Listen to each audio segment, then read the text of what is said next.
Guten Abend, good afternoon, everybody. My name's Jeff Bayerlein. I'm the director of the consultancy Virastar. We work with adventure and outdoor programs and experiences worldwide on safety and quality. And I'm happy to talk with you today a little bit about adventure tourism safety regulations and take you on a trip around the world to understand how safety regulations for adventure activities can advance the sector of adventure tourism. I'd like to start here in beautiful New Zealand, and this is, of course, a world-class adventure tourism destination. And a young woman, Emily Jordan, had finished her law studies at her university in the United Kingdom, and she decided in 2008 to take an adventure travel holiday to New Zealand. And she joined up with a riverboarding trip where you float down a whitewater river, and she became entrapped underwater against a rock. She was trapped underwater for 20 minutes, and she lost her life in this incident. And following that, there was significant political pressure on the government of New Zealand to improve the safety of adventure activities in that country, and the government passed adventure safety regulations so that the tragedy that Emily and her family had experienced might not happen again. Now, the tragedy of Emily losing her life on an adventure activity in New Zealand wasn't the only safety incident that had occurred. In 1993, a group of children were out sea kayaking in the south coast of England in Lyme Bay, and they got blown out by some heavy winds, and 4 children drowned. And the government passed the world's first safety law specifically for adventure activities in 1996. Some years later, a child died on a trek in northern India, in the Himalayas, and after about 10 years of back and forth between the government and the adventure sector in Maharashtra, the state of Maharashtra, India, Maharashtra and also Kerala state passed adventure tourism safety regulations.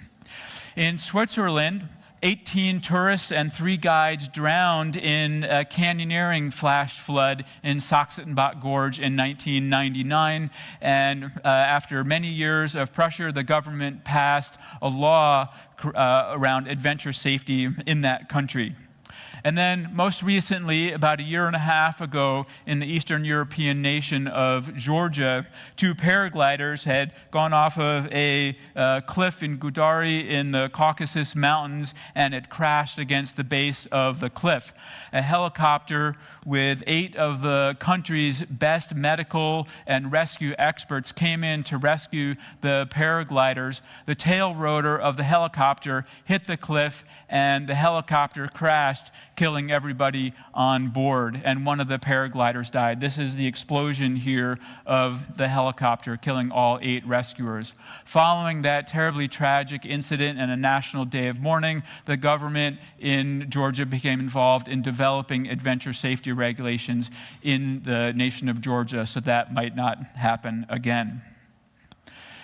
There are not many countries in the world that have safety regulations specific to adventure tourism or adventure travel or adventure activities. These laws exist in the United Kingdom, in the United Arab Emirates, in Oman, which is pivoting from an oil and gas-based economy to being heavily involved in adventure tourism and adventure travel, in Finland, in New Zealand, Switzerland, in the territory of Eoghan in Canada, and a couple states in India. There are some other nations that are also considering adventure tourism safety regulations to boost the consistency and high quality of adventure tourism operations, and those include the nation of Georgia, Japan, Singapore, and there are some early conversations in South Africa as well.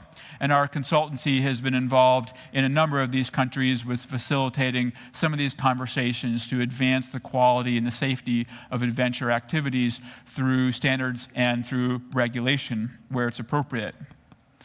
Why regulate adventure activities at the governmental level? Why not let the private industry figure out what are the safety standards and allow the private sector to do this? Well, in our work, we find that many adventure tourism operators want safety regulations. And we were invited to come into the nation of Georgia, and I met with a number of adventure tourism operators there, and they said, we want to be regulated. We want a set of standards that every single operator has to meet, so we know that there won't be some that will cut corners and be cheaper, but have safety problems and drag down the whole industry in our country.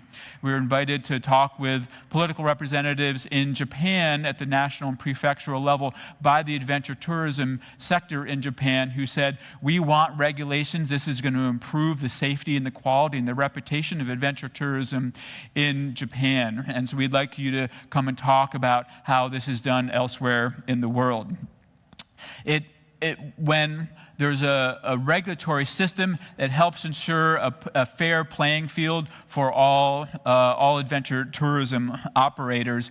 And it can benefit not just the participants, who are more likely to have good safety outcomes, not just the individual operators, who are likely to have a good reputation, but it can enhance the adventure tourism sector across an entire nation and make that nation or that region a more attractive destination globally for adventure tourism customers. There are, in the theory of conformance regimes, 3 ways to seek conformance to a certain standard. One, you can have pure self-regulation, where any operator will say, I am going to set safety standards for my own company, and we will meet them. No one's going to check up on me, but I'm interested in quality, so I'm going to figure out what quality and safety looks like, and I will meet those standards. That's not very effective because some people won't understand what safety looks like, or they'll be motivated to cut costs. What's more effective as a conformance regime is to have a third-party body, like an industry association, establish standards, and the Adventure Travel Trade Association has established some standards for safety and quality in adventure travel. And then to have an audit mechanism where people get inspected to evaluate, are they meeting those standards, and then they get some sort of a badge, a recognition that they can offer to the public that says, hey, we have met these industry standards. This is better than the absence of some sort of industry standard. However, it's also optional. It's not compulsory. And this happened in Switzerland, for example, after the Sachsenbach Gorge tragedy. A voluntary conformance regime for safety was put in place called Safety and Adventure. But a number of operators didn't follow through because they thought, oh, this is expensive. It's not required. Why bother?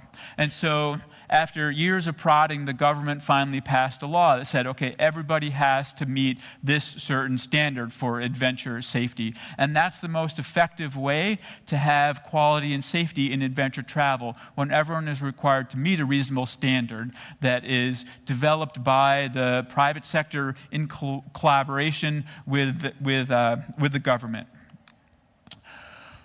Why talk about regulation of the adventure sector with respect to safety now? Well, in many destinations, the expectations for safety and quality are increasing. We can't get away with any more as adventure operators what we could in the 1970s and the 1980s. The expectations are higher. And there are an increasing number of certifications and accreditation schemes for adventure guides and adventure operators, the companies themselves. So there's increasing expectation that there's formal training and conformance to standards. And there's increasing recognition that when the adventure travel, adventure tourism industry is performing at a high level, that has benefits for the entire country. In some countries, as we heard a couple of days ago at the opening ceremony in Albania, they really see tourism as an important part of economic growth and economic development and an eventual connection with the European Union. So let's talk now mechanics. What does it look like to have a regulatory structure for adventure safety. And I should say that I'm with a consulting company that works with governments and works with the private sector to develop these, but I'm not a regulator or a government official. There are 5 ways that, or 5 components to developing an effective regulatory scheme, and we'll walk through these one by one. The first one is authorizing law. Before the government can regulate adventure safety, it has to have the legal authority to do that. Now, in most nations, there's a generic occupational safety and health law that allows the government to regulate various industries and various sectors. However, some countries have elected to establish an adventure safety law that specifically says we as the government are going to regulate the adventure sector. And that's the case in New Zealand, in the UK, that's the case in Switzerland, and that's the case in the territory of Eoghan in Canada. Underneath the law, which is usually very broad, the law basically says we as a government can regulate adventure activities, and then it's up to the executive branch to create the specific regulations. The regulations vary from country to country, of course, but there are some things that they have in common. They often will talk about the scope of who gets regulated. So it's typically commercial operators, typically schools are exempted, military is exempted, government is exempted, and non-commercial like voluntary meetups and clubs are exempted from the regulations. Usually it's the health and safety agency that's selected as the industry body that regulates it, but it could be a tourism agency or somebody else. And then there's a development of the safety standards, what's actually required in terms of behavior and practices of the adventure tourism operators. There may be some sort of an audit process where the government has people to come in and look and make sure people are actually doing the right things. And then the regulations will say this is a registry or this is a licensure process or whatever kind of permits and permissions the adventure tour operators will get. And there'll be other mechanical pieces like fines for non-conformance and repeal processes and suspension processes and that sort of thing. So we see this in New Zealand, we see these regulations in the state of Kerala, in India, and also in Oman, there's a number of other places as well. And typically you can go online and read them. You may need to do some interpretation and see how they've constructed things. The third level is to look at the particular safety standards that adventure tourism operators must conform to. And New Zealand, I think, has done the world's best job in articulating the safety expectations for adventure tourism operators. And these will vary from place to place, but there are some commonalities and things that are accepted as generally good practice. And often, as part of these standards, a third-party audit is built in. So if somebody is coming in who is qualified to perform audits and who's recognized by the government to inspect a tourism operator and verify that they are meeting those standards, communicate that to the government, and then the government issues the permit or puts them on the registry or completes the licensure process. The standards might include things like you must have a written safety management system or risk management plan in your organization. You have to have a culture of safety exemplified by commitment from the top leadership of the organization to good safety. You have to have written safety objectives. You have to have a sufficient number of competent adventure leaders. You have to have a sufficient quantity of fit-for-purpose equipment. You have to have an incident reporting and analysis process. You have to have a written emergency plan, and perhaps there's a requirement that you have practiced it. You have to have a continuous improvement process, so you're always learning as an adventure tourism operator and always improving. So these are some common things that you'll see in these standards. So that's where the government comes in to create regulatory superstructure, but this only works if there's underlying intellectual architecture that helps adventure tourism operators how to meet these safety standards. And one of the pieces of that that's used in some places, for example, the UK, is what's called an approved code of practice. And a code of practice gives specific detail about what does it look like to have competent staff? What is required when we say a sufficient quantity of fit-for-purpose equipment? And these codes of practice are typically created in collaboration between government and the private sector. But what's different about these is that the government formally approves these. And for example, in the UK, these approved codes of practice bring adventure tourism operators special legal protections, so that if there is a safety incident, but the adventure tourism operator was following the requirements of that approved code of practice, under the law, they cannot be held negligent for that safety incident if they followed that code of practice. And so that's an important tool for the adventure tourism industry, and so something to consider in regions that don't have this. In addition to approved codes of practice, it's helpful for the private sector to develop good practice guides that provide additional detailed guidance. And this is often hyper-specific to a particular activity. If you're doing whitewater rafting, you have these items in your first aid kit, you have these extra supplies, you have this type of PFD, you have this ratio of guides to staff, and lots of other details. So the government is developing laws and regulations and safety standards in collaboration with the private sector, and then the government can support the private sector primarily with money, but also with logistical support, like we will find meeting spaces for you and we will buy coffee and donuts for you as the private sector for years. So you can come up with good practice guides, you can come up with adventure safety standards, you can come up with training schemes and certification or qualification schemes, you can come up with organizational accreditation schemes as the private sector, so that you are building capacity within the private sector to show good safety practices so that you can meet the government regulations. It's really important here, I think, for the government to recognize that the private sector needs time and money, at least, and maybe logistical support from the government in order to effectively build this intellectual architecture so that the industry operators are supported to meet the safety standards in the regulations.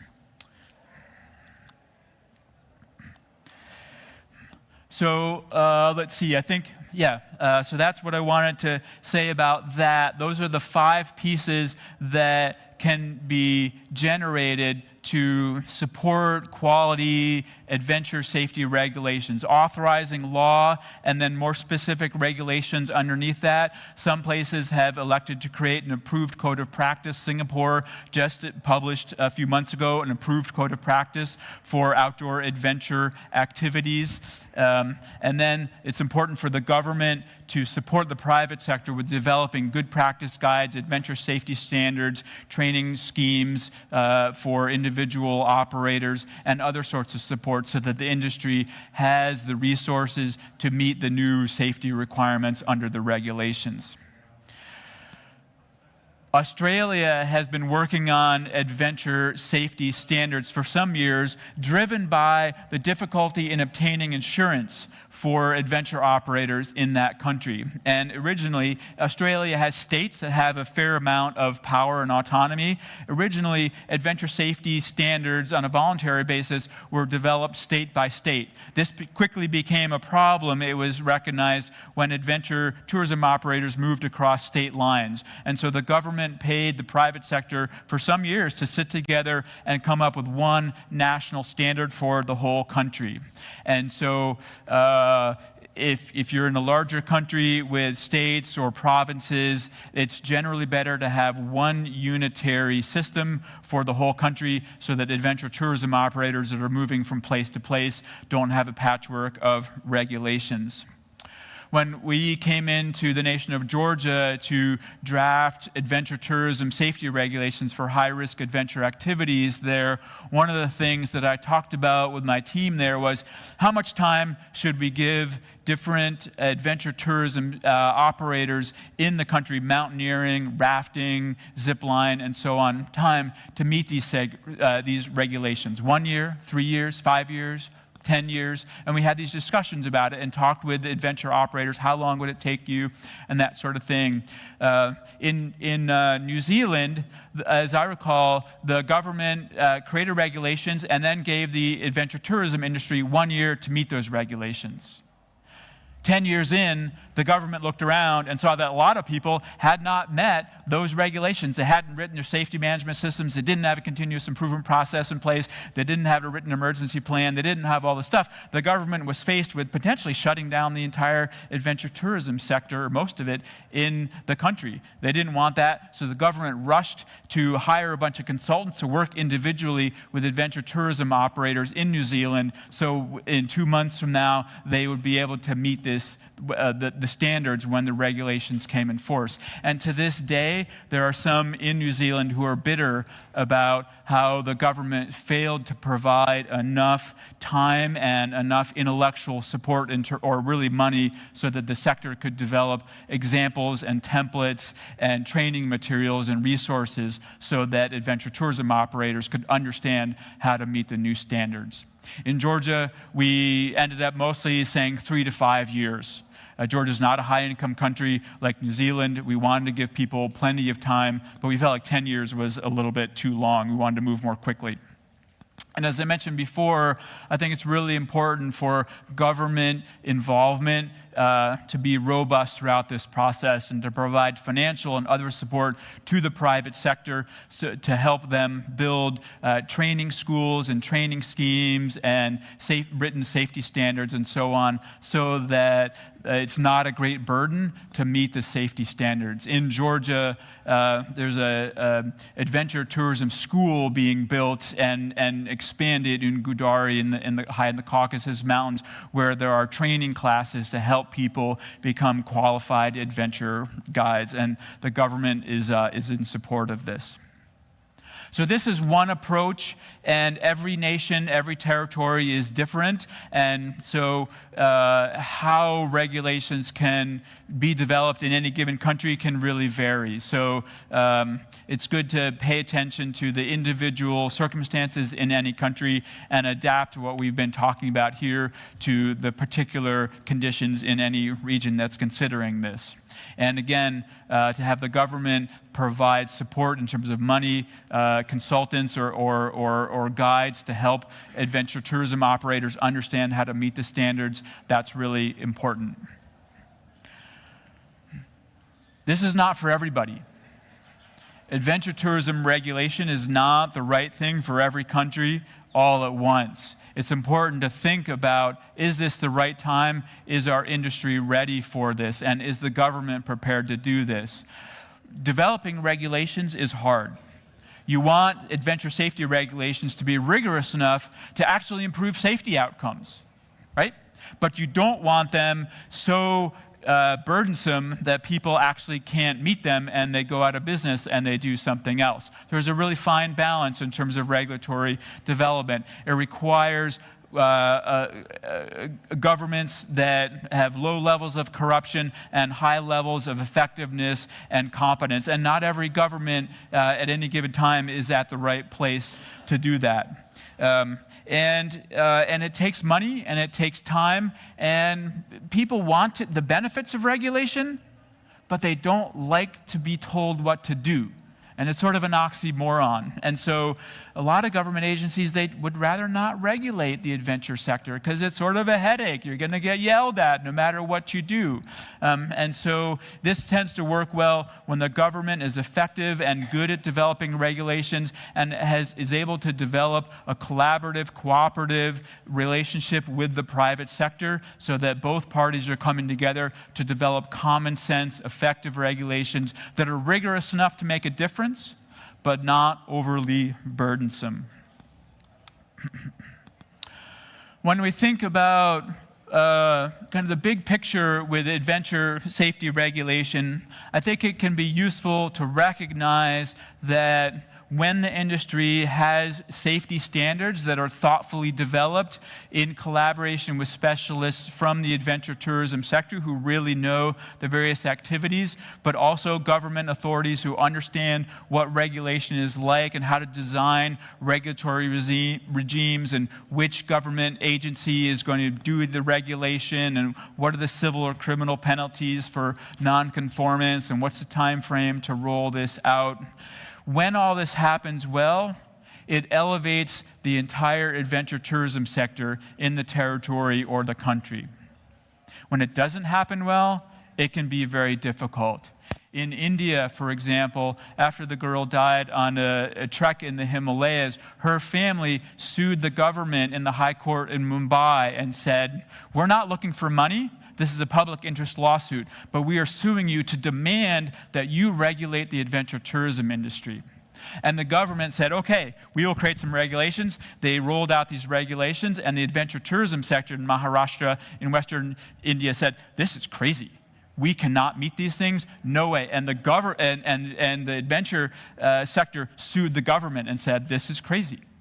We can't do this, it's too much. And so the High Court in Mumbai said, okay, all right, government, you go back and you work with the adventure industry in Maharashtra and you come up with something that's effective but more reasonable. So a couple years go by, the government rolls out more regulations.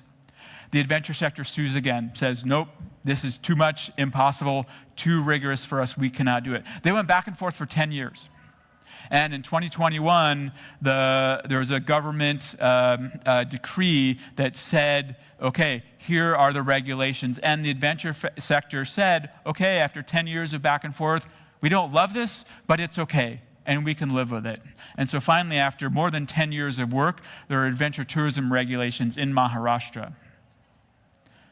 Then a new political party came into force. And that new political party said, we don't really like what the old government did. We're going in a different direction. And so that 10 years of work was not as effective in the end as it could have been. And so this requires stability and competence and effectiveness in government agencies, and it requires government and private sector to have the maturity to collaborate and to talk and to compromise. And that is in place in many places, but it's not in place everywhere. I think that collaboration between government agencies and the private sector is really, really important. And as I said earlier, not every country is ready for this. It takes a private sector that can advocate responsibly and is open to sensible regulation, and it takes government agencies that have the skill to really understand the adventure sector and not create regulations that are either so weak as to be ineffective or so burdensome as to damage the industry. And so looking at whether you're a regulator or whether you're an adventure tourism operator, is this the right time to collaborate, to support safety standards that will elevate the entire industry? I think that's an important question for everyone to ask in areas that want high-quality adventure tourism and are considering a regulatory scheme as opposed to a voluntary scheme as an option.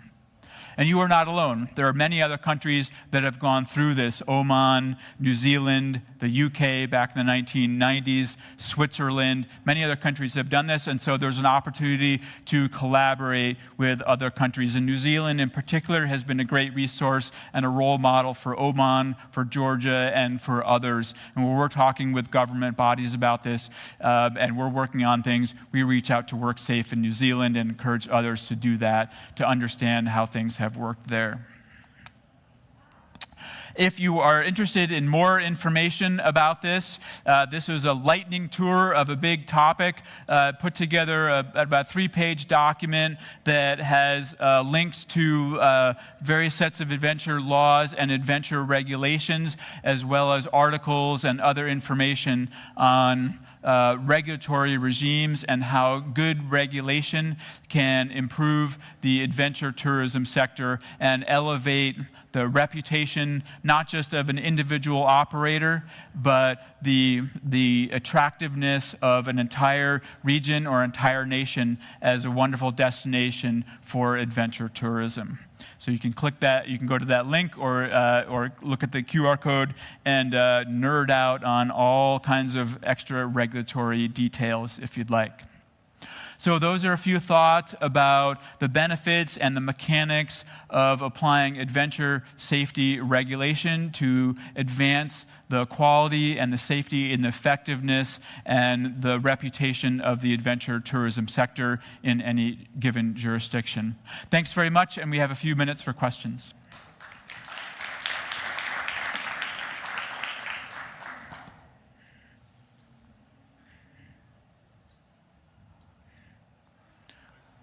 Yes?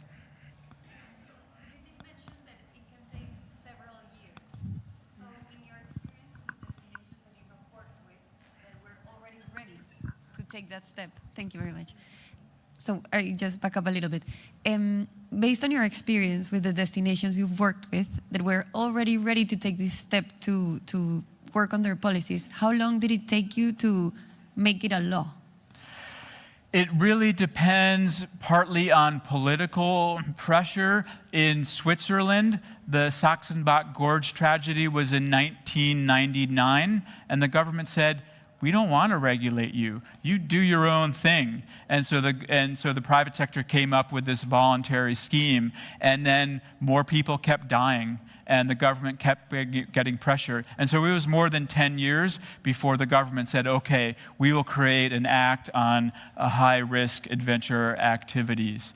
In New Zealand, when Emily died, her father publicly pressured the Prime Minister of New Zealand and made a big fuss. And it was really him. It was really one person working really hard to push the government of New Zealand to create this. And he put a lot of resources into this, and the government moved fairly quickly to make that happen. Within 2 weeks of Emily dying, there was a group of school children hiking in Mangotopopo Gorge, and a flash flood came through there, and 6 people died there. So there was children and the school teacher drowned as well in the flash flood. So there was a real recognition that there was a serious problem, that in the industry in New Zealand, particularly in rafting, the operators were seen as kind of cowboys and not really interested in safety. And so the government there moved quite quickly, too quickly, in the view of the adventure tourism operators. So it depends, I think, on the political circumstances. What our work in the nation of Georgia to develop regulations was supported by the international development sector, and is dependent on the political circumstances in Georgia. And Georgia has a complicated political situation, which has not accelerated its adventure tourism safety regulatory systems. Part of the development of the adventure tourism sector in Georgia was to establish a tourism law, and that was a requirement of joining the EU.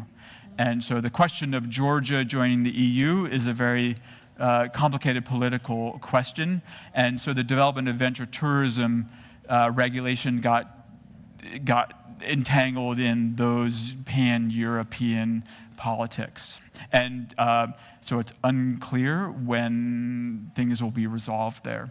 So it can be very short, it can be 10 years or more, or it can be never, depending on the politics.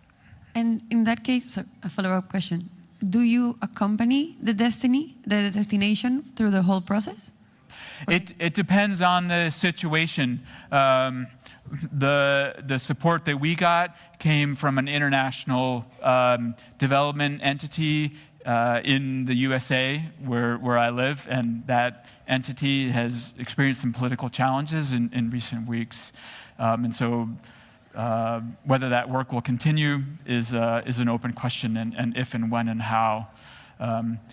We try to come in and give guidance and support, and then allow local people to have autonomy the less, if we can come in and provide advice and say, here's different models. For example, there was interest in developing safety regulations in Georgia for the zipline industry.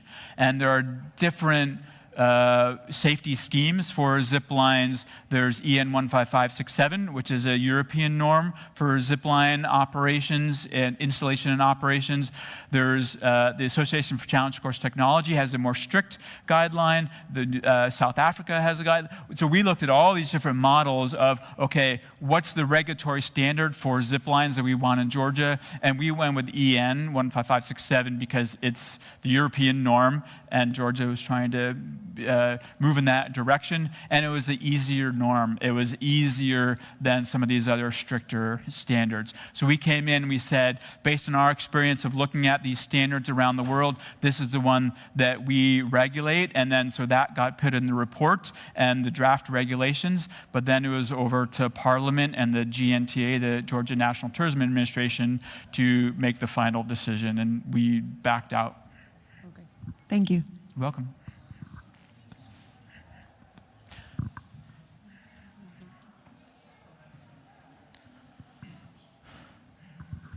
Hello, my name is Najib Khan. Is there any difference between, because if we talk about adventure tourism, there is a climbing, mountain climbing, trekking, and paragliding and river rafting. Is there any set standard for paragliding? Like recently, last August, one of my colleagues had a climber, paraglider. He took over from Hindu Kush, crossed the Himalayas, and then he was over Karakoram. And he fell down. He died, basically crashed.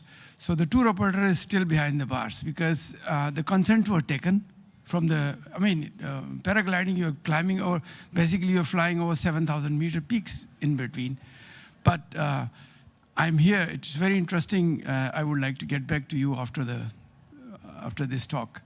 And do you have any standards for paragliders? Paragliding is usually regulated as a civil aviation administration sort of activity. And so it's a little bit different than mountaineering and whitewater rafting and those sorts of things. Industry bodies like the IFMGA have a really well-developed qualification scheme for mountaineering. The International Rafting Federation, IRF, is a little less developed, but they have some qualifications for whitewater rafting. But paragliding tends to fall under civil aviation regulations. And so if you're looking for standards there, you would look at civil aviation regulation. And you could look at civil aviation regulations in, say, New Zealand and use that as a model. But it's a little different because it gets into airspace and different types of landing zones and different types of zones, and you don't want conflict with airplanes and that sort of thing. So it's treated a little bit differently than other adventure activities, in my experience. Thank you. Welcome. Okay, we have just maybe time for one more question, if there is one. In the back there.